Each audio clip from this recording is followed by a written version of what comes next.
சோதரம் சோதரம் சோதரம் ஆண்டவரே சோதரம் சோதரம் சோதரம் சோதரம் சோதரம் சோதரம் சோதரம் சோதரம் ஏசப்பா நன்றியோடுமை துதிக்கிறோம், சோதரிக்கிறோம், மகிமைப்படுத்துகிறோம். ஹல்லேலூயா ஹல்லேலூயா சோதரம் நன்றி செலுத்துகிறோம். நேசிக்கிற நல்ல பிதாவே, இந்த ஆசீர்வதிக்கப்பட்ட அற்புதமான ஆண்டவரே இந்த சோதர காலவேளைக்காக ஜெபிக்கிறோம். ஆண்டுடைய பிரதான கிருபையினால இரவெல்லாம் எங்களை பாதுகாத்து பராமரித்து காலமே தேவ சமூகத்தில் வந்து நிற்க நீர் எங்களை தெரிவு செய்வதற்காக நன்றி செலுத்துகிறோம். வந்திருக்கிறதோ பிள்ளைகளை மரவண்டியில் உற்சாகப்படுத்திக் கொண்டு வாரும். லயங்களுமாய் வருபவர்களையும் கர்த்தர் அபரிதமாக ஆசீர்வதியும். வசனத்தை கேட்கிற அத்தனை பேர் மேலும் ஆவியானுடைய மகிமை இறங்கும்படியாக வேண்டுகிறோம். தடைகள் யாவை நீக்கப்படும், அதிசயங்களை காணப்படணும். இயேசு கிறிஸ்துவின் நாமத்தில் தாழ்வோடு வேண்டிக் கொள்கிறோம். ஜெபங்களும் நல்ல பிதாவே. ஆமென் ஆமென் ஆமென். ஸ்தோத்திரம் ஸ்தோத்திரம் ஸ்தோத்திரம் ஸ்தோத்திரம். ஒரு குறைவில்லாமல் காத்து வந்தீரே, கோடி ஸ்தோத்திரமே. என்னை அதிசயமாக நடத்தி வந்தீரே, கோடி ஸ்தோத்திரமே. ஒரு குறைவில்லாமல் காத்து வந்தீரே, கோடி ஸ்தோத்திரமே. என்னை அதிசயமாக நடத்தி வந்தீரே, கோடி ஸ்தோத்திரமே. ஆருயிரே ஆறுதலே, ஆயுளெல்லாம் காப்பவரே.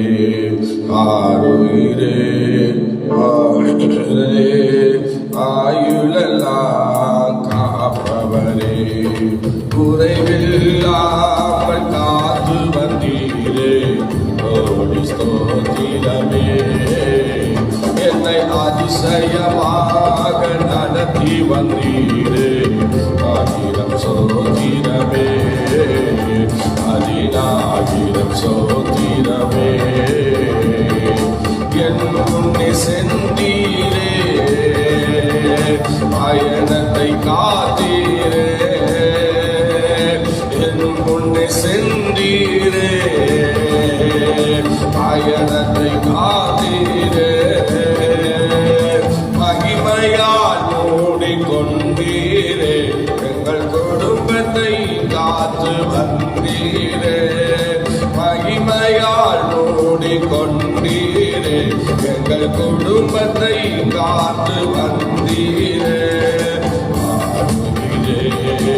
ஆறுதலே ஆறுதலே, ஆயுளெல்லாம் காப்பவரே. ஆறுதலே ஆறுதலே, ஆயுளெல்லாம் காப்பவரே.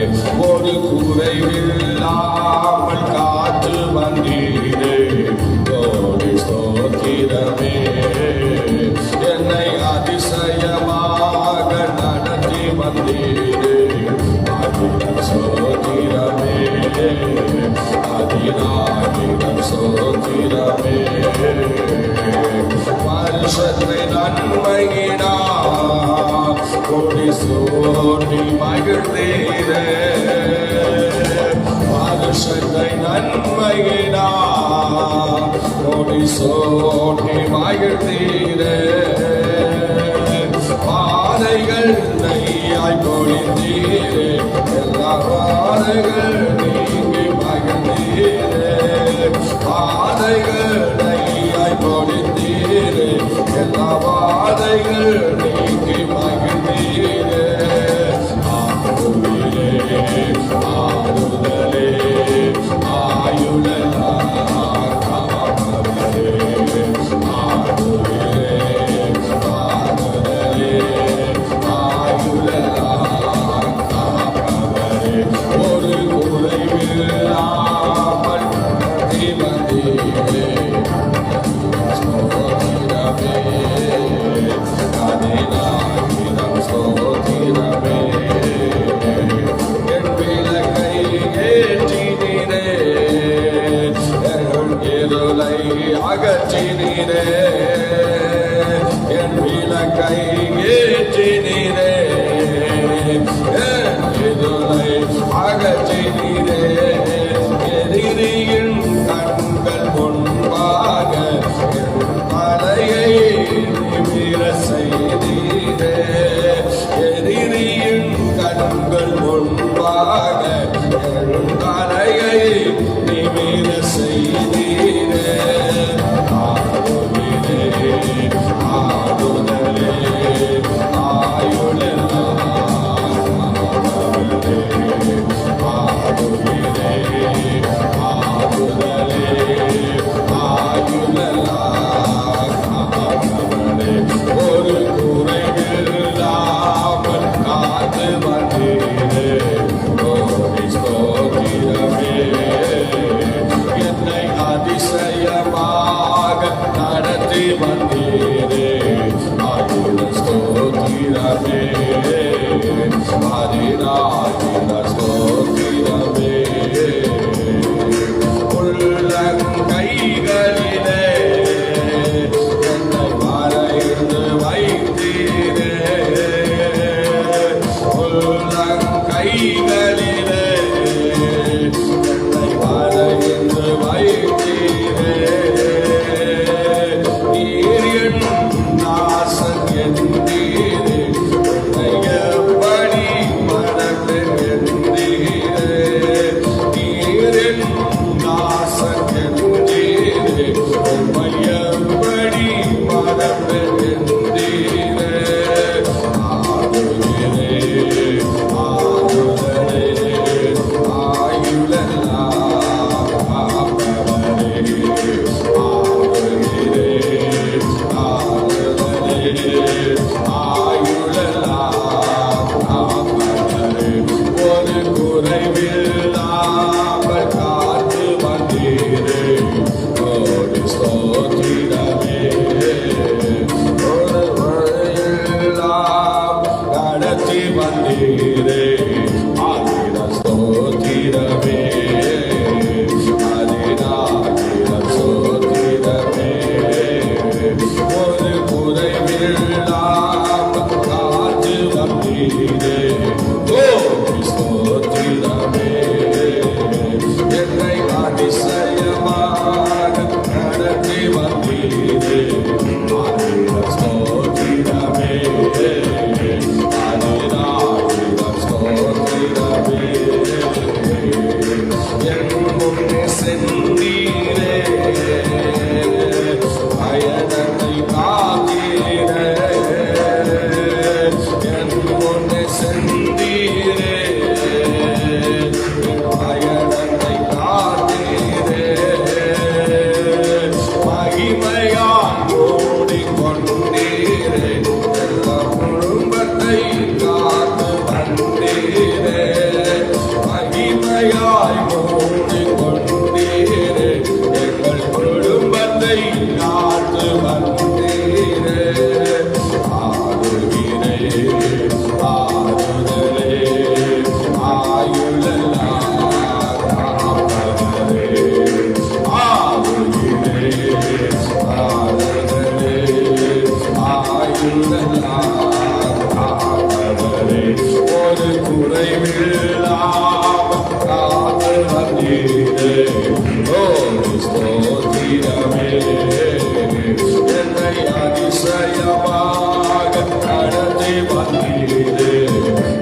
அழைத்தவரை ஏற்றிய தீபத்தால் இதயமே நிறைந்தது இயேசுவே நன்றினாலே. ஏற்றிய தீபத்தால் இதயமே நிறைந்தது இயேசுவே நன்றினாலே. ஆயிரம் ஸ்தோத்திரமே இயேசுவே பாத்திரரே. ஆயிரம் ஸ்தோத்திரமே இயேசுவே பாத்திரரே. அல்லதாகிற அவரிலே சாரோனிலே ஓதோதா. அல்லதாகிற அவரிலே சாரோனிலே ஓதோதா. சாரோனிலே ஓதோதா. சிற்றின்ப கவர்ச்சிகளே பெருக்குவோர் இதயம் கண்டே. சொல்லுவாங்களா? சிற்றின்ப கவர்ச்சிகளே பெருக்குவோர் இதயம் கண்டே. துன்பத்தின் மிகுதியால் தோல்விகள் வந்தாலும் ஆவிகள் மகிழ்ந்திடுமே. துன்பத்தின் மிகுதியால் தோல்விகள் வந்தால் ஆவிகள் மகிழ்ந்திடுமே. ஆயிரம் ஸ்தோத்திரமே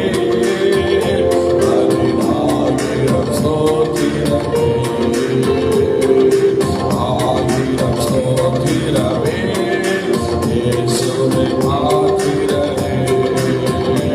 அல்லதாகிற அவரிலே சாரோனிலே ஓதோதா.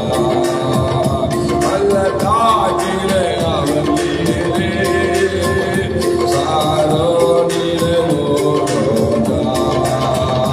சாரோனிலே ஓதோதா. பலவித சோதனையை சந்தோஷமாய் நினைவே. பலவித சோதனையை சந்தோஷமாய் நினைவே. எண்ணங்கள் சிறையாக்கி இயேசுவுக்கு கீழ்ப்படி விசுவாசத்தில் நலவே.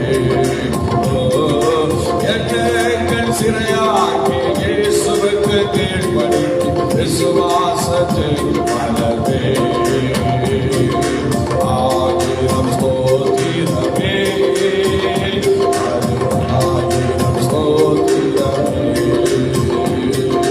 ஆயிரம் ஸ்தோத்திரமே இயேசுவே பாத்திரரே. அல்லதாகிற அவரிலே சாரோனிலே ஓதோதா. அல்லதாகிற அவரிலே சாரோனிலே ஓதோதா. சாரோனிலே ஓதோதா. உலகமே தயாவோ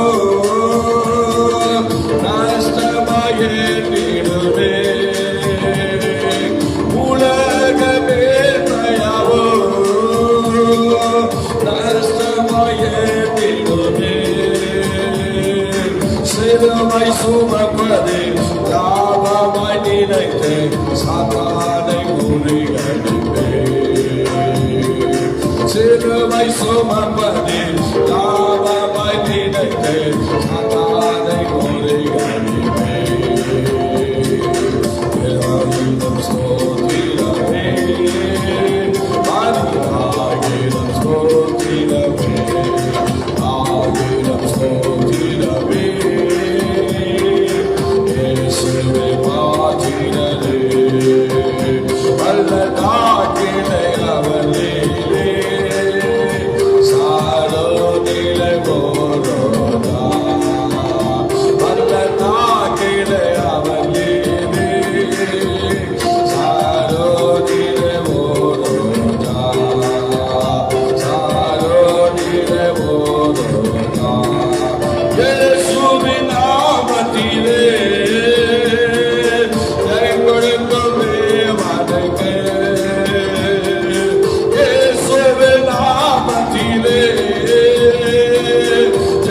கொடுக்கும் தேவனுக்கு அல்லேலூயா ஸ்தோத்திரம். இயேசுவே வாரு என்றென்றும் உம்மில் வாழ. அல்லேலூயா ஸ்தோத்திரம். இயேசுவே வாரு என்றென்றும் உம்மில் வாழ. ஆயிரம் ஸ்தோத்திரமே ஆயிரம் ஸ்தோத்திரமே ஆயிரம் ஸ்தோத்திரமே ஆயிரம் ஸ்தோத்திரமே. அல்ல தாக்கிலே அவன் நீனே சாரோனிலே ஓரோஜா.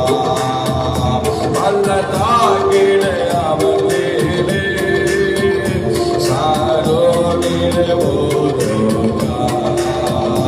சாரோனிலே ஓரோஜா. ஆயிரம் ஸ்தோத்திரமே இயேசுவே பாத்திரனே. ஆயிரம் ஸ்தோத்திரமே இயேசுவே பாத்திரனே. அல்ல காத்திலே அவனே சாரோனிலே ஓரோஜா. அல்ல காத்திலே அவனே சாரோனிலே ஓரோஜா. சாரோனிலே ஓரோஜா. சாரோனிலே ஓரோஜா. சாரோனிலே ஓரோஜா. ஆயிரம் ஸ்தோத்திரமே இயேசுவே பாத்திரனே. ஆயிரம் ஸ்தோத்திரமே இயேசுவே பாத்திரனே. இயேசுவே பாத்திரனே. இயேசுவே பாத்திரனே. இயேசுவே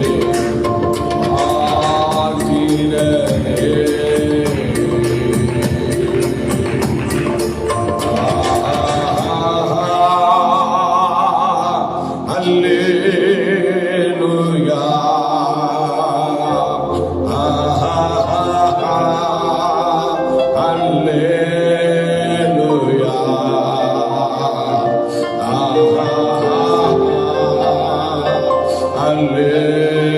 அல்லேலூயா.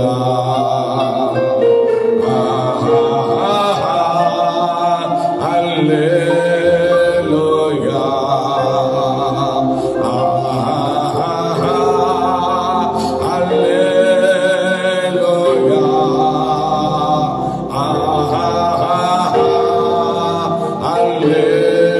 அல்லேலூயா.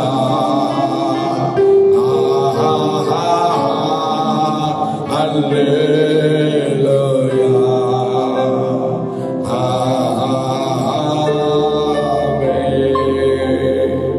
கரங்களை தட்டி கர்த்தரை மகிமைப்படுத்துவோம். Praise the Lord, praise the Lord. Hallelujah. ஸ்தோத்திரம் ஸ்தோத்திரம் ஸ்தோத்திரம்.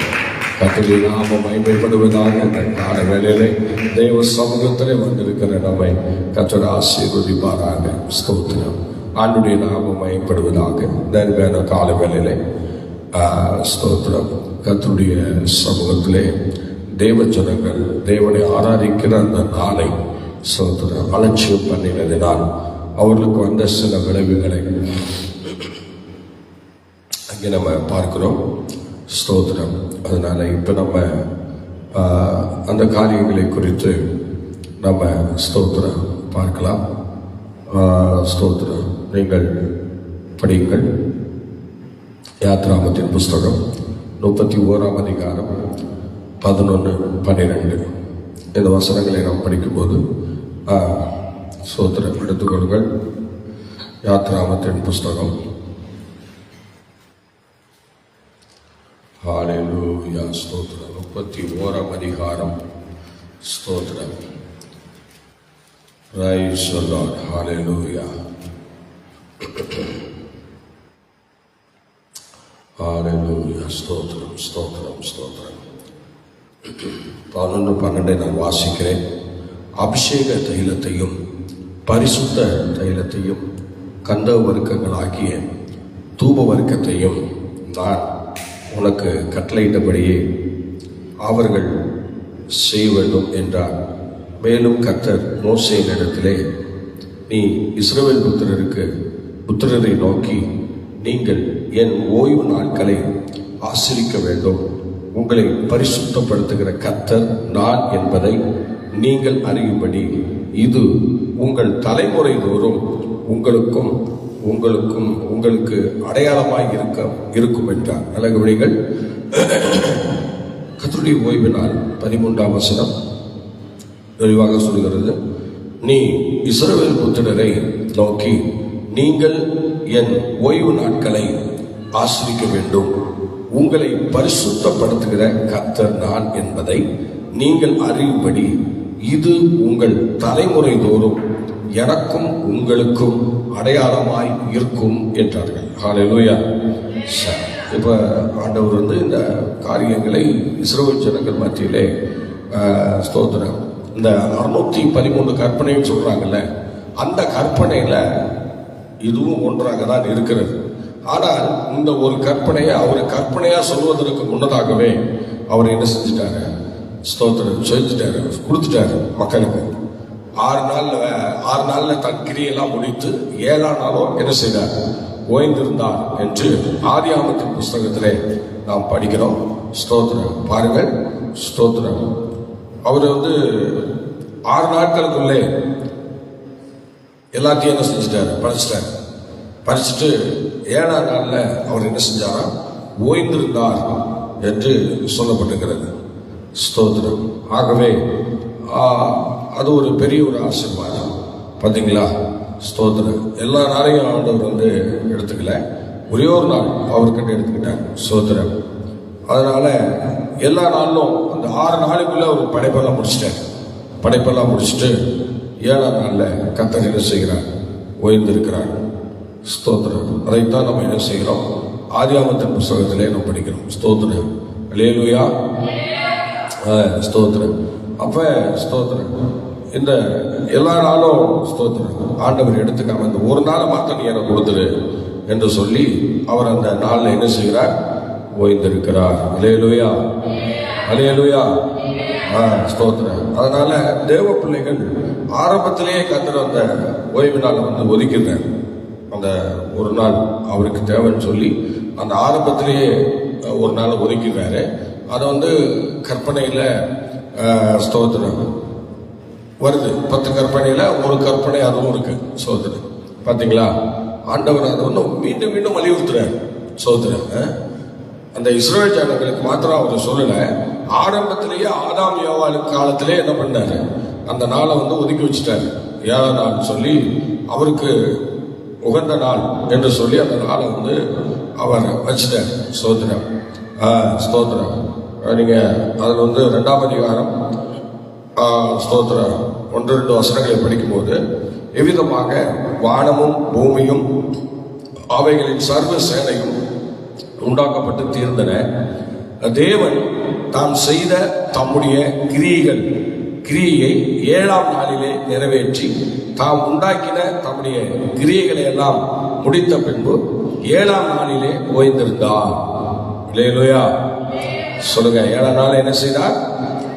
ஓய்ந்திருந்ததுனால 3ஆம் வசனம், தேவன் தாம் சிருஷ்டித்து உண்டு பண்ணின தம்முடைய கிரியைகளை எல்லாம் முடித்த பின்பு அதிலே ஓய்ந்திருக்கிறபடியால் தேவன் 7ஆம் நாளை ஆசீர்வதித்து அதை பரிசுத்தமாக்கினார். சொல்லுவாங்களா? என்ன செய்தார்?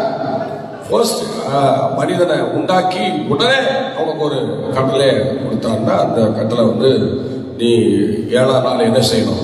என்னுடைய நாள். நீ நீ என்ன செய்யணும்? ஆராதிக்கணும். அந்த நாளை நீ அசட்டை பண்ணிடக்கூடாது என்று சொல்லி அவர் என்ன செய்கிறார்? ரொம்ப அவங்களை வலியுறுத்தி சொல்றேன். ஆதாம் ஏவாள்ல இருந்து இந்த நாள் வருது. ஆரம்ப படைப்புல இருந்து அந்த நாட்கள் நமக்கு இடம்பெறுகிறதை நாம் பார்க்கிறோம். ஆகவே கர்த்தருடைய பிள்ளைகள், நீங்க ஸ்தோத்திரம். அப்ப யாத்திராமத்திலையும் ஆண்டவர் என்ன செய்யறாரு? சீனாய் மலையில கொண்டு போய் மோசைக்கு அதையும் கொடுக்குறாரு. 10 கற்பனையில ஒரு கற்பனையா அதையும் எழுதுறாரு. எழுதி கொண்டு போ மோசே என்று சொல்லி, நீ என்ன செய்யணும்? ஓய்வு நாளை பரிசுத்தமா ஆசரிக்கணும். அதில் நீ ஆனாலும் அதில் சொல்லும்போது பாருங்களேன் எவ்வளோ மகிமையாக சொல்றாரு பாருங்க. இதில் யாத்திராகமத்தின் புஸ்தகம் 20ஆம் அதிகாரத்தில் அவ்வளோ தெளிவாக அழகா சொல்லுகிறார். ஸ்தோத்திரம். என்ன சொல்றாரு பாருங்க, ஓய்வு நாளை பரிசுத்தமாய் ஆசரிக்க நினைப்பாயாக, 6 நாளும் நீ வேலை செய்து உன் கிரியைகளை எல்லாம் நடப்பிப்பாயாக, 7ஆம் நாளோ உன் தேவனாகிய கர்த்தருடைய ஓய்வு நாள்.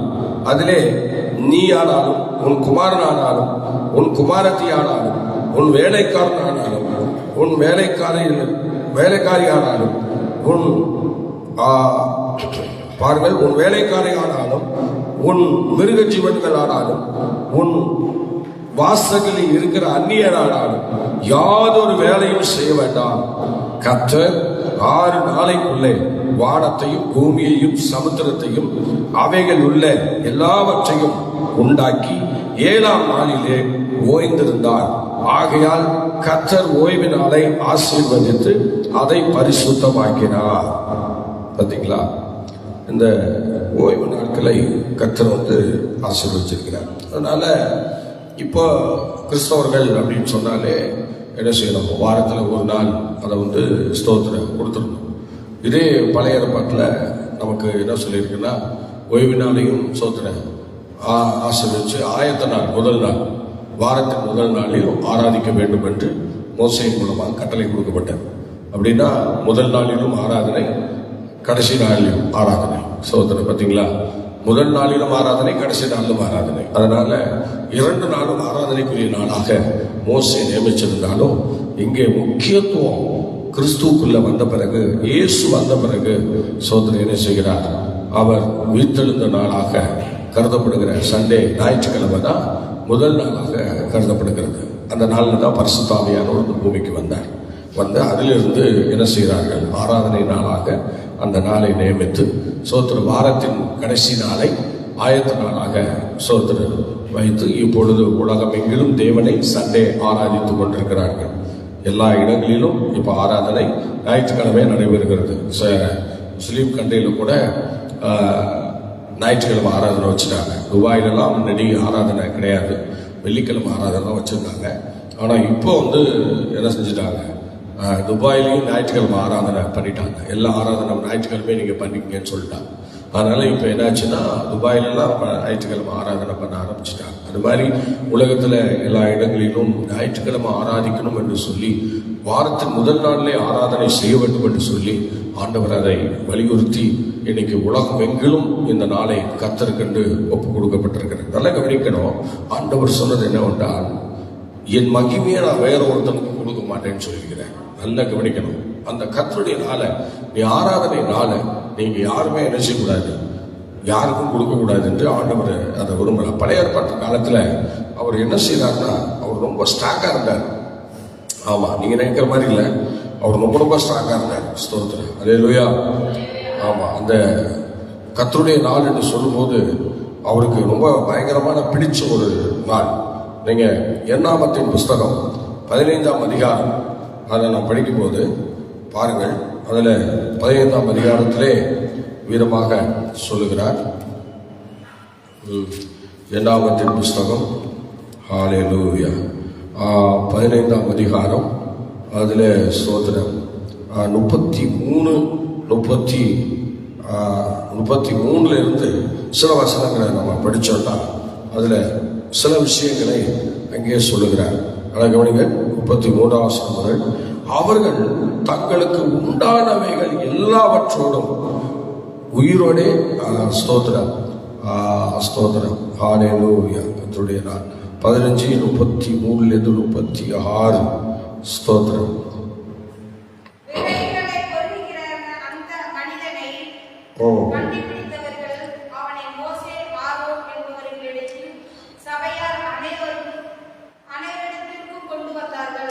கொண்டு வந்தார்கள்.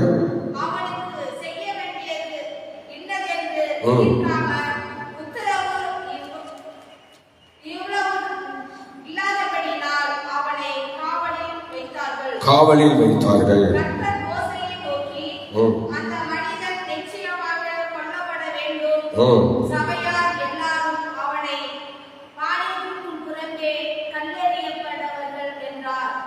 பாருங்கள். அதே மாதிரி என்ன செய்றாங்க, மோசே கட்டளையிட்ட படியே அவனை பாளையத்திற்கு புறம்பே கொண்டு போய் கல்லெறிந்தார்கள், அவன் செத்தான். சோத்துறான் இல்லைங்களா? இன்னைக்கு ஆவிக்குரிய ஜீவியத்தில் ஆராதனையே இல்லாமல் எத்தனை பேர் ஓடிட்டு இருக்கிறாங்க. ஆனால் இன்னைக்கு ஸ்தோத்திரம் பாருங்கள், அன்னைக்கு ஒரு நாள் விறகு பொறுக்க போனதுக்கு அவங்களை என்ன செஞ்சிருக்கிறாங்க, நல்ல கவனிங்கள். அவ்வளோ ஸ்தோத்திரம். அப்ப இஸ்ரவேல் புத்திரர் வனாந்திரத்தில் இருக்கையில் ஓய்வு நாளிலே விறகுகளை பொறுக்கிக் கொண்டிருந்த ஒரு மனிதனை கண்டுபிடித்தார்கள். விறகுகளை பொறுக்கின அந்த மனிதனை கண்டுபிடித்தவர்கள் அவனை மோசே ஆரோன் என்பவரிடத்திலே செஞ்சிட்டாங்க, கொண்டு வந்தார்கள். அவனிடத்திற்கு கொண்டு வந்தார்கள்.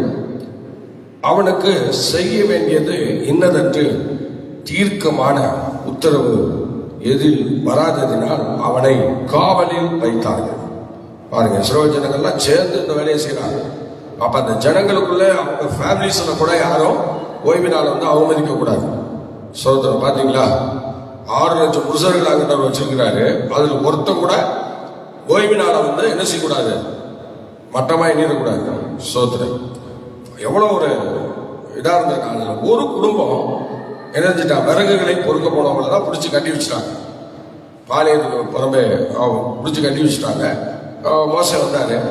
கர்த்தர் மோசையை நோக்கி, அந்த மனிதன் நிச்சயமாக கொலை செய்யப்பட வேண்டும். பாருங்க, ஓய்வு நாளம் மீறின ஒரு மனுஷனை கண்டிப்பா அவனை கொலை செஞ்சிருன்னு சொல்லிட்டாரு. சோதரம் பாத்தீங்களா, கண்டிப்பா அவனை கொலை செஞ்சிரு என்று சொல்லிட்டாரு. ஆமா, கொண்டுட்டாரு. ஓய்வு நாளை மீறுகிற சோதரன் எத்தனையோ பேர் சோதரன் அவ்வளோ மக்கள் மத்தியில இந்த ஒருத்தனை பிடிச்சு கொண்டு வந்து நிறுத்துறாங்கன்னா நல்லா கவனிங்க. 30 லட்சம் மக்கள் அங்க இருக்கிறாங்களா, நல்லா கவனிக்கணும். 30 லட்சம் மக்கள்ல ஒரு குடும்பத்தை அவங்க கண்டுபிடிச்சிருக்கிறாங்க. ஒரு குடும்பத்தை விறகு பொறுக்கின ஒரு குடும்பத்தை முறுமுறுத்துக்கிட்டு ஆண்டவர் மேல முறுமுறுத்துக்கிட்டு ஆண்டவர் மேல கசப்பா இருந்து ஆண்டவர் மேல வேதனையா இருந்து இவங்க பேர செய்யறாங்க. போய் மக்களையும் பகிச்சு, ஆண்டவரையும் பகிச்சு, ஆசிரியர் கூடாரத்தையும் பகிச்சு, ஆசாரியரையும் பகிச்சு, மோசையும் பகிச்சு, இப்ப என்ன பண்றாங்க, இவங்க தங்கள் இஷ்டத்திற்கு விறகு பொறுக்க போறாங்க. அப்படி போகும்போது தேவன் அங்க என்ன செய்யறாரு பாருங்க, சோதனை அவங்கள கொலை செஞ்சிருந்தாங்க. ஆண்டவரே சொல்லிட்டார், தீர்ப்பு எவ்வளவு அற்புதமான தீர்ப்பு பார்த்தீங்களா? இந்த காலத்துல அப்படி இருந்தா யாராவது வருவாங்களா சபைக்கு? சோதனை ஆனாலும் இந்த காலத்திலயும் இந்த வசனங்கள் எல்லாம் கை கொள்ளணும்னு பைபிள் சொல்லுது. வசனங்களை கண்டிப்பா கை கொள்ளணும். 613 கற்பனையும் நம்ம கை கொள்ள வேண்டிய கற்பனை தான். சோதனை ஒவ்வொரு நாளும் ஒவ்வொரு கற்பனை. இதை செய் என்று சொல்லுது, இதை செய்ய வேண்டாம்னு சொல்லுது. ஒரு கற்பனை இதை செய்ய வேண்டாம்னு சொல்லுது, இதை செய்யுன்னு சொல்லி மீதமுள்ள கற்பனை சொல்லுகிறது. நல்லா கவனிக்கணும். ஒவ்வொரு நாளும் இதை செய்யாதன்னு ஒரு கற்பனை பேசிட்டே இருக்கு. எப்படி ஒவ்வொரு நாளும் 365 நாளும் ஒரு மனுஷனுக்கு பயப்படாதே என்று வேதாகமத்தில் சொல்லி இருக்கிறதோ, அதே போல 365 நாளும் இதை செய்யாதன்னு சொல்லிட்டே இருக்கிறார். ஒரு பக்கம் பயப்படாதே, இன்னொரு பக்கம் செய்யாதே. இந்த சத்தம் வலது புறமும் இடது புறமும் நம்ம எல்லாருடைய வாழ்க்கையிலும் கேட்டுக்கிட்டே இருக்கு. ஒவ்வொரு நாளும் கேட்டுக்கிட்டே இருக்கு. சோதரம் ஆகவே இந்த சத்தத்தை கேட்கிறவங்க நல்லா கவனிக்கணும், ரொம்ப ஜாக்கிரதையா கேட்கணும். இது மோசே காலத்துல உள்ளதானே அப்படின்னு சொல்லிட்டு நம்ம இருக்க முடியாது. நீங்க ஆதியாகமத்திலிருந்து வெளிப்படுத்தின விசேஷம் வரைக்கும் நீங்க படிச்சீங்கன்னா, கற்பனை என்று சொல்லுகிறது எல்லாருமே கை கொள்ள கொண்டே ஒரு விஷயம்.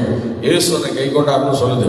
புதிய ஏற்பாட்டுல ஒருத்த கேட்கிறான், ஏப்பா ஸ்தோத்திர நித்திய ஜீவனை சோதரிக்க நான் என்ன பண்ணணும் அப்படின்றான். அவர் சொன்னாரு, நீ கற்பனை எல்லாம் கை கொள்ளணும்னு இயேசு சொல்றாரு. அதுக்கு அவன் என்ன சொல்றான் பாருங்க, என்ன சொல்றான், அதெல்லாம் என் சிறு வயசு முதல் நான் கடைபிடிச்சிட்டு வரேன் அப்படின்னு. அப்ப நீ பருவத்தில் பெரியவனா இருக்குன்னா உன் சொத்தெல்லாம் தரித்திரம் கொடுத்துட்டு என்னை பின்பற்றுவான்னு சொன்னதும் மனமடிவாகி போயிட்டான். அவன் சொத்தையும் விற்கல, ஒன்றுத்தையும் விற்கல, சொத்து அவனுக்கு தேவைன்னு போயிட்டான். அப்ப ஸ்தோத்திர கற்பனைகளை புதிய ஏற்பாட்டு காலத்துல இயேசு உபதேசம் பண்ணியிருக்கிறார். நீ கற்பனையை கை கொள்ளணும். ஏன்னா கற்பனையை கை கொண்ட ஒரே புருஷன் இயேசு. அதை முழுசா 613 கற்பனைகளையும் அழகா கை கொண்டிருக்கிறார். கை கொண்ட சில விஷயங்களை தவிர எல்லாத்தையும் அவர் கை கொண்டிருக்கிறார். திருமண வாழ்க்கையை தவிர மீதி எல்லா கற்பனையும் அவர் கை கொண்டிருக்கிறார். அதனால அவர் எல்லா கற்பனையும் கை கொண்டவர் தான் சொல்லப்பட்டிருக்கிறார். அதே போல சகரியான்னு சொல்லிட்டு ஒருவர், சகரியா எலிசபெத், அவர்களும் தங்களுடைய கற்பனைகளை கை கொண்டிருக்கிறார்கள். சோதரர் அவரும் கை கொண்டதுனால தான் அவருக்கு அந்த ஆசீர்வாதத்தை தூபம் காட்டுகிற வேலையிலே, அவர் இருந்த வேலையிலே ஆண்டவர் அந்த இடத்துல அவர் வாயை அடைச்சி அவருக்கு ஸ்தோத்திரம் சில காலங்களுக்கு அப்புறம் ஒரு ஆண்மகனை கொடுத்தார், யோவான் ஸ்நாபகனை. அது மாதிரி இந்த அருமையான கால வேலையிலே ஸ்தோத்திரம் தெய்வ பிள்ளைகள் எல்லாரும் இந்த வார்த்தைகளை கை கொள்ள வேண்டும். இந்த புதிய ஏற்பாட்டு காலத்திலே நமக்கு அந்த கர்த்தருடைய நாளாக மாற்றியிருந்தாலும் சனிக்கிழமை ஆயத்த நாள்னு ஒன்று இருக்கு. ஆனால் சில பேர் என்ன பண்ணுறாங்க, சில சோம்பேறிகள் இருக்கிறாங்க, வீட்டில் இருந்தாலும் சபையில் வந்து ஜெபம் பண்ண மாட்டாங்க. ஏன்னா பேய் வர வர ஜனங்கள் எல்லாம் என்ன செய்யறாங்க, ரொம்ப கெடுத்து வச்சுட்டான். சோதரன் ஆரம்ப காலம்லாம் வெள்ளி சனி ஞாயிறுனா சபையில் எல்லாரும் வந்து சோதரன் முழங்கால் போட்டு முழங்காலே நிற்பாங்க. சோதரன் அப்படி ஒரு சொந்த சபையெல்லாம் வச்சிருக்கிறவங்க நிலைமையெல்லாம் பார்த்தீங்கன்னா அப்படி வெள்ளி சனி ஞாயிறுலாம் பயங்கரமாக ஜெபம் நடக்கும், எல்லா சபையிலும் ஜெபம் நடக்கும். இது அதிகமாக கேரளா கன்னியாகுமரி சைடில் தான் இதெல்லாம் நம்ம அதிகமாக பார்க்க முடியும். இந்த மாதிரி சைட்லலாம் ஜனங்களை வந்து திருத்த முடியல, சோதரன் ஜனங்களை வந்து கொண்டு வர முடியல. ஆனாலும் சிலர் வசனத்துக்கு பயப்படுறவங்க இருக்கிறாங்க. அவங்க வந்து என்ன செய்வாங்கன்னா சனிக்கிழமை விட மாட்டாங்க, விடாமல் வந்து தேவனை ஆராதிப்பாங்க. ஆனால் இப்போ பொதுவாகவே சபையில் இருக்கிறவங்க தேவனுக்கு அதிகமாக பயப்படுறது இல்லை. பயப்படுறது மாதிரி ஒரு நடிப்பு தான். சும்மா சொல்கிறது தான், ஆண்டவருக்கு பயப்படுற அதை பண்ணுறேன் இது பண்ணுறேன் சொல்லுவாங்க, பயப்பட மாட்டாங்க. சும்மா எல்லாம் வேஷம். சோதனம் என்னை பொறுத்த வரைக்கும் வேஷம் தான். ஏன்னா நான் ஒவ்வொருத்தரையும் ஃபாலோ பண்ணுவேன். அவங்க ஊழியக்காரனாக இருக்கட்டும், விசுவாசியாக இருக்கட்டும், அவங்கள நான் ஃபாலோ பண்ணுவேன். ஆனால் ஃபாலோ பண்ணுறதால நான் பார்த்த வரைக்கும் உண்மையாக கர்த்தருக்கு பயப்படுறவங்க நிறைய பேர் இல்லை. சோதரன் எல்லாம் சுயநலக்காரர்கள், தங்களுக்கு மகிமையாக தங்களுக்கு தேவையான இடத்துல மாத்திரம் தான் பயந்த மாதிரி ஒரு தோற்றம், நடிப்பு. ஆனால் உண்மையிலே அப்படி ஸ்தோத்திரம் இருக்கிறவங்க கம்மி தான். ஸ்தோத்திரம் 110% கூட இருக்க மாட்டாங்க ஆண்டவருக்கு பயப்படுறவங்க.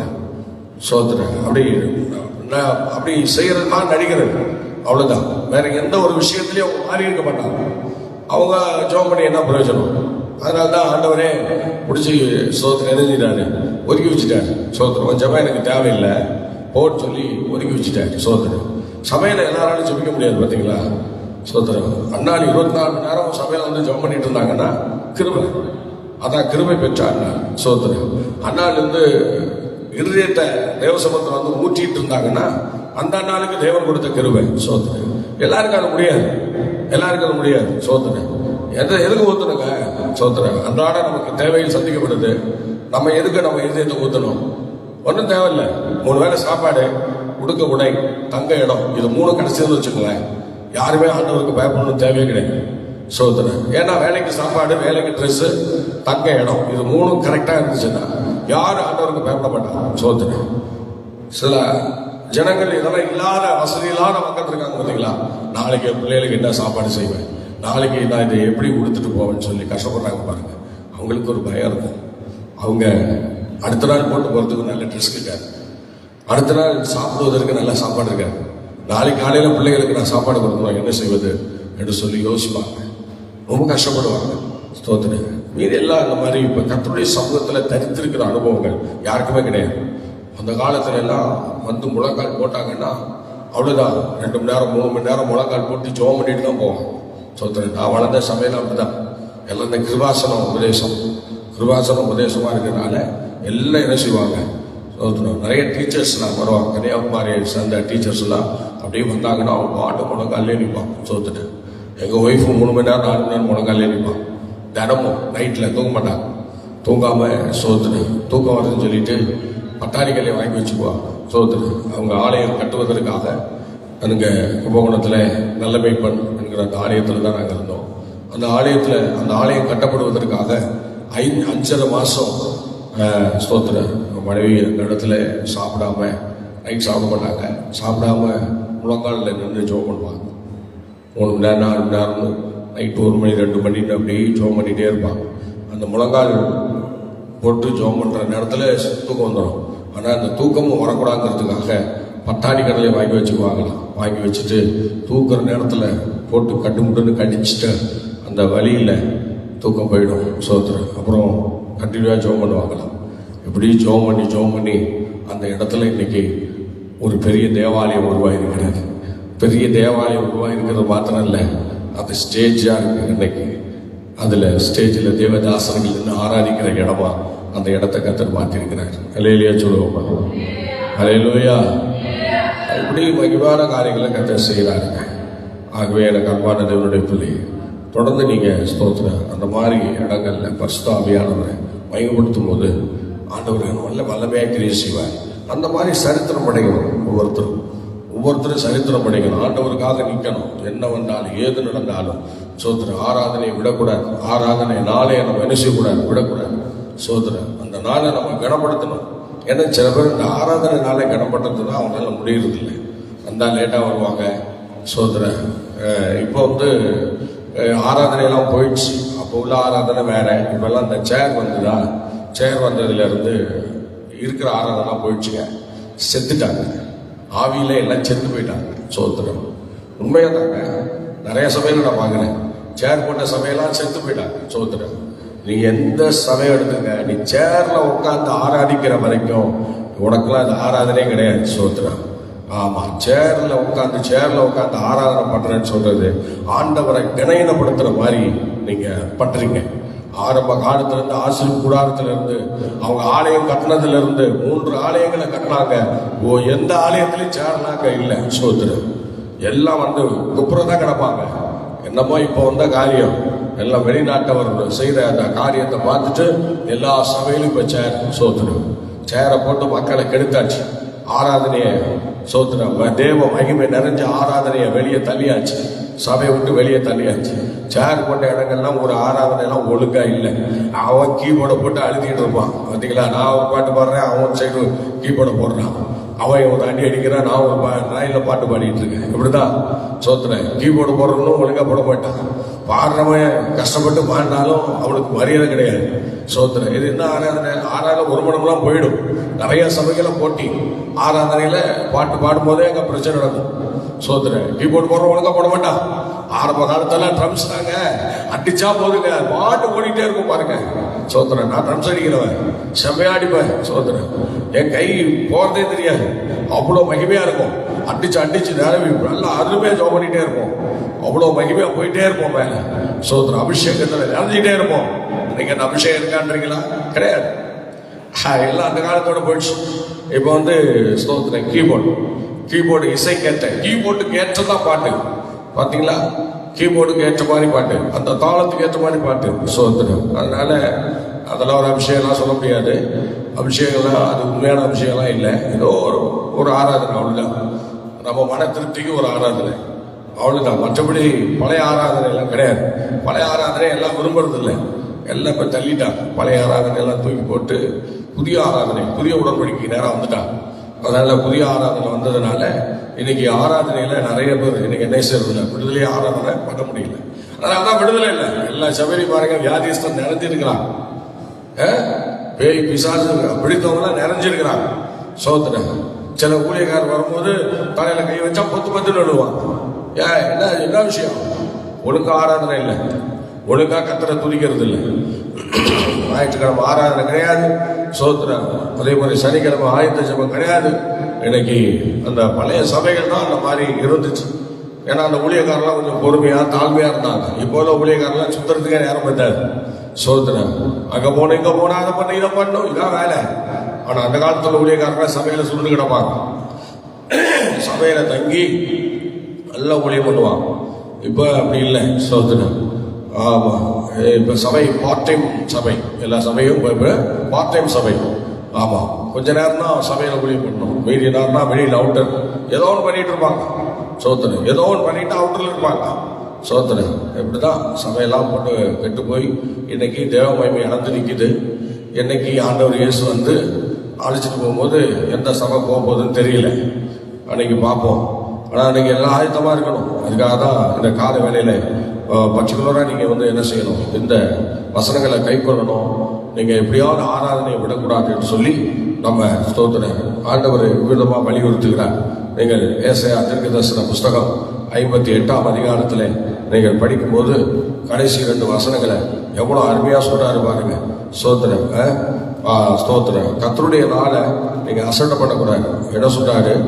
என் பரிசுத்த நாள் ஆகிய ஓய்வு நாளிலே உனக்கு இஷ்டமானதை செய்யாதபடிக்கு உன் காலை விலக்கி உன் வழிகளின் படி நடவாமல் உனக்கு இஷ்டமானதை செய்யாமலும் உன் சொந்த பேச்சை பேசாமலும் இருந்து ஓய்வு நாளை மனமகிழ்ச்சி நாள் என்றும் கர்த்தருடைய பரிசுத்த நாளை மகிமையுள்ள நாள் என்று சொல்லி அதை மகிமையாக எண்ணுவாயானால், நல்ல கவனிங்க. பார்த்தீங்களா, அந்த ஆண்டவருடைய நாட்களை, ஆண்டவர் ஆராதிக்கிற நாட்களை மகிமையாக எண்ணுவாயானால் அவர் சொல்றாரு, அப்பொழுது கர்த்தரில் மனமகிழ்ச்சியாக இருப்பாய். இப்ப யாரு கர்த்தரில் ரொம்ப மனமகிழ்ச்சியா இருக்கிறது? யோசிச்சு பாருங்க. யாரெல்லாம் ஆண்டவருக்குள்ள மனமகிழ்ச்சியா இருக்கிறாங்களா? இல்ல. கர்த்தருக்குள்ள மனமகிழ்ச்சி கிடையாது. அவங்க வீட்டில் ஏதாவது ஒரு புது பொருள் வந்ததுன்னா உடனே சந்தோஷம். ஆமா, அவங்க வீட்டில் ஏதாவது நல்ல சாப்பாடு வந்தா சந்தோஷம். சோத்திரம். கர்த்தருக்குள்ள மனமகிழ்ச்சியா இருக்கு. சோத்திரம். ஜெபிக்கிறதுனால மனமகிழ்ச்சி வருதா? வேத வாசிக்கிறதுனால மனமகிழ்ச்சி வருதா? கர்த்தருடைய வேலையை செய்யறதுனால, ஊழியம் பண்றதுனால மனமகிழ்ச்சி வருதா? இல்ல. அதெல்லாம் கஷ்டம். அதை அப்படி மாத்திட்டாங்க. ஆனா அன்னைக்கு ஆண்டவர் என்ன செய்றாரு? கர்த்தருடைய பரிசுத்த நாளை குறித்து அவர் சொல்லும்போது, அப்பொழுது கர்த்தரில் மனமகிழ்ச்சியா இருப்பாய் என்று சொல்றார். அப்புறம் அடுத்தது பாருங்க, பூமியின் உயர்ந்த இடங்களில் உன்னை ஏறி இருக்கும்படி பண்ணி. ஒரு நாள் உயர்வு வரல. ஏன்? இதெல்லாம் நம்ம சரியா செஞ்சோம்னா உயர்வு வரும். ஆனா உயர்வு வரல. இன்னைக்கு எந்த சோதர மக்களுக்கும் உயர்வு வரல. பாஸ்டர்ஸே ஆராதனை வருகிறது இல்லை. ஆராதனை நடந்துட்டு போது பயணம் செய்யறது. பார்த்தீங்களா, ஊழியக்காரங்க எவ்வளோ ஒரு தேவபாயத்தோட நடக்கிறாங்க. சோதர எப்படி பயணம் செய்யறது? ஆராதனை அன்னைக்கு பயணம் செய்யறது செய்யலாமா? சோதர ஊழியக்காரங்க அப்படி பண்ணலாமா? சோதர அப்ப ஆடே அப்படி இருந்தா குட்டியில அப்புறம் என்ன பண்ணும்? சோதர சொல்லுவா வேணும். எல்லாம் தலைகளை தான் நடக்கும். சோதர அது மாதிரி ஆராதனை நாள்ல கல்யாணத்துக்கு போறேன், நான் அங்க போறேன் இங்க போறேன், ஊழியக்காரங்க போலாமா? போகலாமா? போகக்கூடாது. நிறைய ஊழியர்கள் அப்படி போறீங்க. சோதனை நிறைய ஊழியர்கள் என்ன செய்யறீங்க? கல்யாணத்துக்கு நான் லீவு நாள் ஆராதனால எவன்டையாவது பொறுப்பை கொடுத்துட்டு என்ன செய்யறது? நான் கல்யாணத்துக்கு போறேன். சோதனை நம்மளாம் ஊழியம் செய்யல ஆயிக்கலன்னு அர்த்தம். சோதனை கர்த்தருடைய நாள்ல இப்படிப்பட்ட விசேஷத்துக்கு போறேன், அங்க போறேன் இங்க போறேன்னு ஊழியக்காரன் லீவ் எடுத்துட்டு போறது மகா தப்பு. சோதனை நாமும் உயர மாட்டோம், நம்ம சபையும் உயராது, அப்படியே தான் இருக்கும். சோதனை ஆண்டவர் சொல்றாரு, உயர்ந்த இடங்களில் ஏறி இருக்கும்படி பண்ணி என்று சொல்றாரு. அது மாதிரி ஆவிக்குரிய ஆசீர்வாதம் என்ன சொல்றாரு பாருங்க. அவர் என்ன சொல்றாரு? உன் தகப்பனாகிய யாக்கோபுடைய சுதந்திரத்தால் உன்னை போஷிப்பேன் என்று கர்த்தருடைய வாயிலை சொல்லிட்டு. சோதரா நம்முடைய முற்பிதாக்களெல்லாம் ஐஸ்வர்யவான்களாக கோடீஸ்வரராக வச்சிருந்தார். இன்னைக்கு உங்களை என்னை எப்படி வச்சிருக்கிறாரு? இன்னும் அந்த கெட்ட புத்தி நம்ம விட்டு போகல. எப்ப பார்த்தாலும் இல்லை இல்லை இல்லை. அவங்கள்ட்டலாம் அப்ப நிறைய இருந்துச்சு. ஆபிரகாம்கிட்ட இருந்துச்சு. சரிங்களா? ஆபிரகாம்கிட்ட இருந்தது, ஈசாக்கிட்ட இருந்தது. ஈசாக்கு ஆபிரகாம் காலத்துல சோதர பெரிய சீமானா இருந்தார். ஆபிரகாம் ஈசா காலத்துல 200 கோடி சொத்து வச்சிருந்தாரு. சோதரம் எப்படிங்க? 200 கோடி சொத்து.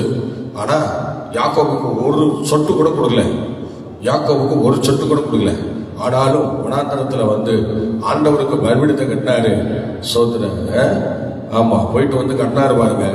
தேவன் சோதர யாக்கோபை சீமானா மாத்திட்டார். தகப்பனை போல தாத்தாவை போல மாத்திட்டார். சோதர அதுபோல பூமியின் உயர்ந்த இடங்கள்ல அவங்க எல்லாம் ஏறி இருந்தாங்கன்னா அதுக்கு மெயின் காரணம் அவங்க ஓய்வு நாள அலட்சியம் பண்ணல, கர்த்தருடைய நாள அலட்சியம் பண்ணல, அவங்க ஆண்டவரை மகிமைப்படுத்தினாங்க. அதனால ஓய்வு நாளோட விட்டுலங்க, ஆயத்த நாள் வெள்ளிக்கிழமை அவங்க தேவனை ஆராதிச்சாங்க. அதே மாதிரி இன்னைக்கு நம்ம கர்த்தருடைய நாள் ஞாயிற்றுக்கிழமை, இப்ப நமக்கு ஆயத்த நாள் சனிக்கிழமை. சனிக்கிழமை அன்னைக்கு சோதரேன். நான் இன்னைக்கு 20-22 வருஷமா நான் ஜோம் பண்ணிட்டு இருக்கேன். என்னது ஃபாஸ்டிங் போட்டு ஜோம் பண்ணிட்டு இருக்கேன் மக்களுக்காக. சோதர சபையில் நம்ம நம்பி வரவங்களுக்காக சோதர சாப்பிடாம இருந்து ஜோம் பண்ணிட்டு இருக்கேன். நைட்டு தான் சாப்பிடுவேன், பகல் ஃபுல்லாக ப்ரேயரில் இருப்பேன். சோதர பார்த்தீங்களா, எங்கேயாவது 2 மணி நேரம் ஜெபம் நடத்திட்டு இருப்பேன். இல்லைன்னா சபையில் உட்காந்து ஜோம் பண்ணிட்டு இருப்பேன். வீட்டில் உட்காந்து நல்ல ப்ரேயரில் இருக்கும். எனக்கு அந்த நாள் ரொம்ப இன்ட்ரெஸ்டிங்காக இருக்கும். சோதர எத்தனையோ ஜுரம் வந்திருக்கு, பயங்கரமான பலவீனெல்லாம் வந்திருக்கு. ஆனால் ஆண்டவர் என்ன ஒரு நாள் கைவிடலை, ஒரு நாளும் கைவிடலை. எல்லா நாளும் சாட்டர்டே நான் தேவ சமூகத்தில் வந்திருக்கிறேன். ஞாயிற்றுக்கிழமைக்கு கம்பீரமாக ஆராதனை பண்ணுறோம். நல்ல வசனங்களை கற்றுக் கொடுக்குறேன், நல்ல வார்த்தைகளை கற்றுக் கொடுக்கிறார். ஆகவே எனக்கு பிரியமானவர்களே, ஸ்தோத்திரம்.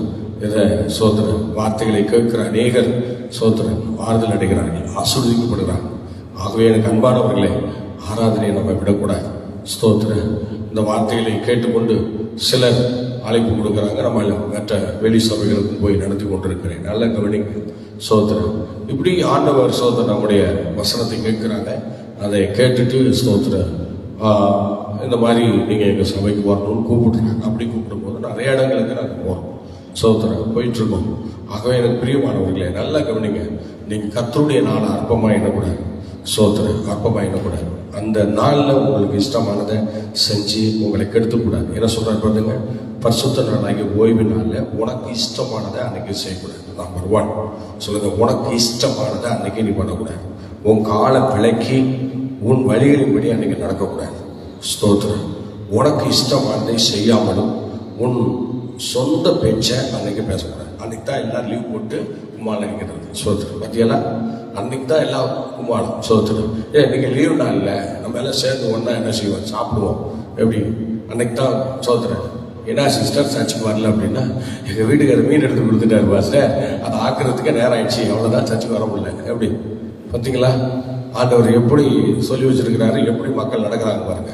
அன்னைக்கு தான் சொந்தக்காரங்களாம் வந்துட்டாங்க பாஸ்டர், ஒன்றும் பண்ண முடியல, அதனால அன்னைக்கு போட்டு நாங்கள் எல்லாம் நல்லா சாப்பிட்டு நல்லா ஜெகஜோதியாக இருந்தோம்னு சொல்லுவாங்க. இந்த மாதிரி தான் மனுஷனை பிரியப்படுத்தி தேவனை அவமதிக்கிறது, தேவனுடைய நாளை அவமதிக்கிறது. இப்படி நிறைய பேர் செஞ்சிட்டு இருக்கிறாங்க. என்ன நமக்கு பூமியின் உயர்ந்த இடத்துல வைக்க போறாரு யோசிச்சு பாருங்க. அட்லீஸ்ட் நம்ம பிள்ளைகளுக்காக, நம்ம பின் சந்ததிக்காவது நம்ம வாழ்ந்து காட்டணுங்க. ஆமா, நம்ம பின் சந்ததிக்காவது வாழ்ந்து காட்டணும். ஸ்தோத்திரம். ஆண்டவருக்காக நிக்கிறதுனா ஏங்க கஷ்டப்படுறீங்க? நீங்க நின்னா உங்க பிள்ளைங்க நல்லா இருக்க போறாங்க. நீங்க கை கொண்டா உங்க பிள்ளைங்க கை கொள்ள போறாங்க. ஸ்தோத்திரம். பாத்தீங்களா? ஸ்தோத்திரம். அப்படித்தானே பாருங்க, ஆபிரகாம் கை கொண்டு வந்தார், ஈசாக்கு கை கொண்டு வருகிறார், அப்படியே யாக்கோபு கை கொண்டு வருகிறார். நல்லா யோசிச்சு பாருங்க. இன்னைக்கு 200 கோடி சொத்துல ஒரு துளி கூட கொடுக்கல யாக்கோபுக்கு. அவனை சீமானா கத்தர் மாத்தல. ஏன் உங்களுக்கு ஆண்டவர் மேலனா உங்களுக்கு ஒரு விருப்பம் இல்லாமலே போயிட்டு இருக்கீங்க? என்ன விருப்பம்ன்றீங்க? உலக வேலையெல்லாம் முடிச்சுட்டு அதுக்கப்புறம் தான் ஆண்டவருக்கு நேரம் கொடுக்குறீங்க. படிச்சவங்க தான் ரொம்ப கேவலமா இருக்கிறாங்க இந்த விஷயத்துல. பேர் டீச்சர்ன்றாங்க, ஆனா என்ன பண்றாங்க, ஞாயிற்றுக்கிழமைக்கு மட்டம் போடுறதுல அவங்கள போல யாருமே இல்லை. ஞாயிற்றுக்கிழமைக்கு மட்டம் போடுறது அவங்க தான். கேட்டா அங்க போகணும், இங்க போகணும், அதை பண்ணு, இதை பண்ணும், அந்த விசேஷத்துக்கு போகணும், இந்த விசேஷத்துக்கு போகணும். இல்லையா? ஆனா சொல்லுங்க, ஒரு அலையில சொல்லுங்களேன். ஆமா, எல்லாம் படிச்சு கூட பிரயோஜனம் இல்லை. படிச்சவங்களுக்கு 4 எழுத்து தெரிஞ்சவங்க நல்லா இருப்பாங்கன்னு சொல்லுவாங்க. ஆனா 4 எழுத்து தெரிஞ்சவங்க தான் ரொம்ப மோசம் பண்றீங்க. நல்லா வர விசுவாசி உங்களால கெட்டு போறாங்க. சோத்திரம். வேற படிச்சவங்க டீச்சரே இப்படி வராங்க, நாங்கெல்லாம் அப்புறம் எப்படி பாஸ்டர் அப்படிங்கலாம். பாத்தீங்களா? டீச்சர், பேர் டீச்சர், ஆனா நீங்க பண்ற வேலை சபைக்கே இடரலான. ஒரு ஆராதனையில ஒழுங்கு இல்லை, ஒரு விஷயத்துல ஒழுங்கு இல்லை. சபையில எதுலையுமே இருக்க மாட்டாங்க, சும்மா வந்துட்டு சும்மா போவாங்க. சோதரன். என்ன பிரயோஜனம்? என்னங்க பிரயோஜனம்? சோதரன். அதனால எனக்கு அன்பானவர்களே, நல்லா யோசிச்சு முடிவெடுங்க. நீங்க தேவனை நல்லா ஆராதிக்கணும். கர்த்தருடைய நாளை என் மகிமையை நான் வேற ஒருத்தருக்கு கொடுக்க மாட்டேன்னு ஆண்டவர் சொல்லிட்டாரு. ஆண்டவர் மகிமை உங்கள்கிட்ட இருந்தா தானங்க வேற ஒருத்தருக்கு கொடுக்க மாட்டீங்க. உங்கள்கிட்ட இல்லைங்கிறத நீங்க ப்ரூவ் பண்றீங்க. ஒவ்வொரு முறையும் கர்த்தருடைய வார்த்தையை நீங்க அவமதிக்கிறதுக்கு காரணம் என்ன தெரியுமா? உங்கள்கிட்ட எந்த மகிமையும் இல்லை. அதனாலதான் அதை மற்றவங்களுக்கு நீங்க கொடுக்க மாட்டேன், நான் ஆண்டவருக்கு தான் அந்த மகிமை கொடுப்பேன்னு சொல்ல உங்களால முடியலங்க. மெயின் காரணம் தான் உங்கள்கிட்ட அந்த மகிமை இல்லாதனாலதான் அடுத்தவங்களுக்கு உங்களால் கொடுக்க முடியல. அதனால கர்த்தர் சமூகத்தில் நில்லுங்க, ஆவியானவர்களை நடத்துவார். சோத்திர. நீங்க பூமியின் உயர்ந்த இடங்கள்ல இருக்கணும். அதான் ஆண்டவருடைய திட்டம். யாக்கோபுடைய ஸ்தோத்திர ஆகாரத்தினால் யாக்கோபை எப்படி போஷித்தாரோ அதுபோல உங்களை போஷிக்கணும்னு அவர் ஆசைப்படுறார். பார்த்தீங்களா? யாக்கோபு யாருடைய சொத்திலே இல்லைங்க, அவரு உழைப்புல வளர்ந்தார். கர்த்தர் அவரோடு கூட இருந்தார், அவர் பெருக பண்ணினார். பார்த்தீங்களா? யாக்கோபு தேவனை ஆராதிக்கிறதுல சரியான ஒரு மனுஷன், ஓய்வினால அனுசரிக்கிறதுல சரியான ஒரு மனுஷன். அதனாலதான் கர்த்தர் யாக்கோபு ஆசீர்வதிச்சு இன்னைக்கு அவருடைய அந்த யாக்கோபின் சுதந்திரத்தினால ஒன்றை நான் என்ன செய்வேன், worshipன்னு சொல்றார். சோதரி. யாருடைய நிழலே அவர் வாழல, அவர் சொந்த உழைப்புல தான் வந்திருக்கார் பூமியில. ஆபிரகாம் அப்படிதான். ஈசாக்கு கூட ஆபிரகாம் சொத்துல வாழ்ந்தார். சோதரி. அவரும் ஆமா, அவரும் ஆபிரகாம் 100 கோடி சம்பாதிச்சாருன்னா இவர் 100 கோடி சம்பாதிச்சார். யார்? ஈசா. விதைச்சி அறுவடை பண்ணி 100 கோடி சம்பாதிச்சாங்க. அந்த மாதிரி சோதரன் யாக்கோபு பல கோடி. ஆபிரகாமை விட ஈசாக்கை விட பணமதிப்பு யாக்கோபுடைய காலங்கள்ல வேற மாதிரி ஆகி போச்சு. ஆக இன்னும் பல கோடி சம்பாதிச்சார் சோதரன். அப்படி ஒரு சீமான் பைபிள்ல. ஆபிரகாம்னா அடுத்தது ஈசாக்கு. ஒரு சொத்து வச்சிருந்தவரே சீமான்னா அப்ப அடுத்த பிள்ளை 2 சொத்து, அடுத்த 3வது பிள்ளை இவங்க சொத்தையும் சேர்த்து சம்பாதிச்சாங்க சோதரன். பாத்தீங்களா? இதான் கிருபைங்க.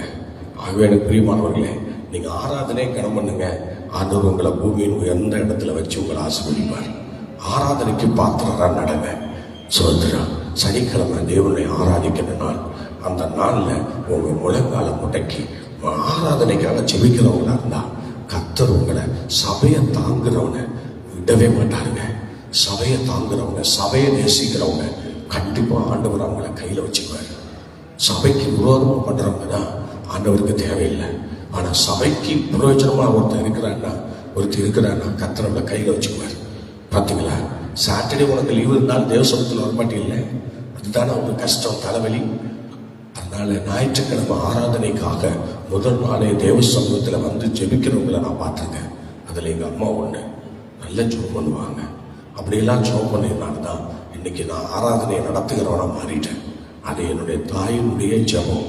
அவங்க அனுபவிச்ச கிருபை, அதை தான் நான் இப்ப அனுபவிச்சுட்டு இருக்கேன். அதனால இப்பயும் பாருங்க, நான் என்னைக்கு இயேசு கிறிஸ்துவை ஏற்றுக்கொண்டு ஆலயத்திற்கு போனேனோ அன்னையிலிருந்து இதுவரைக்கும் ஒரு ஆராதனை கூட நான் மிஸ் பண்ணல. 42 வருஷம் தாண்டிடுச்சுங்க. ஒரு ஆராதனை கூட மிஸ் பண்ணலங்க. இன்னைய வரைக்கும் மிஸ் பண்ணல. எத்தனையோ பிரச்சனை வந்திருக்கு, ஒரு பிரச்சனையும் கர்த்தர் என்ன விடலை. இப்பயும் சொல்றேன், இன்னைக்கும் சொல்றேன், ஆராதனை இனியும் விட மாட்டோம். அப்படி ஒரு ஆராதனை விட்டேன்னா நான் பரலோகத்தில் இருப்பேன். அன்னைக்கு சேனைகளின் கர்த்தர் பரிசுத்தர் பரிசுத்தர் என்று சொல்லி அங்கே தேவனை ஆராதிப்போம். இங்க இருந்து அங்கதான் டிரான்ஸ்ஃபர். மற்றபடி ஆராதனை விட மாட்டோம். ஆராதனை விட மாட்டோம். ஆராதனை விடக்கூடாது. அப்படிப்பட்ட ஒரு வைராக்கியம் உங்களுக்குள்ள இருந்துச்சுன்னா உங்களை பூமியின் உயர்ந்த இடங்கள்ல வச்சு தேவன் அழகு பார்ப்பார். ஜெபிக்கலாமா? பிரசன்னமுள்ள பிதாவே, இந்த கால வேலைக்காக ஜெபிக்கிறோம். இவற்றை எங்களோடு கூட இருந்த வசனங்களை கொண்டு கர்த்தருடைய ஆராதனை நாளை குறித்து எங்களோடு பேசின கிருபைக்காக நன்றி. இந்த வசனத்தை யாரெல்லாம் கேட்டு ஏற்றுக்கொள்கிறார்களோ அவங்க மேல உங்க அபிஷேகம் இறங்குவதாக இயேசுவின் நாமத்தில் பிதாவே. ஆமென், ஆமென், ஆமென். ஸ்தோத்திரம். கர்த்தர் உங்களை ஆசீர்வதிப்பார். மீண்டும் நாளை காலை 5 மணிக்கு சந்திப்போம். கர்த்தர் நடத்துவாங்க. செல்வி ஜோம்.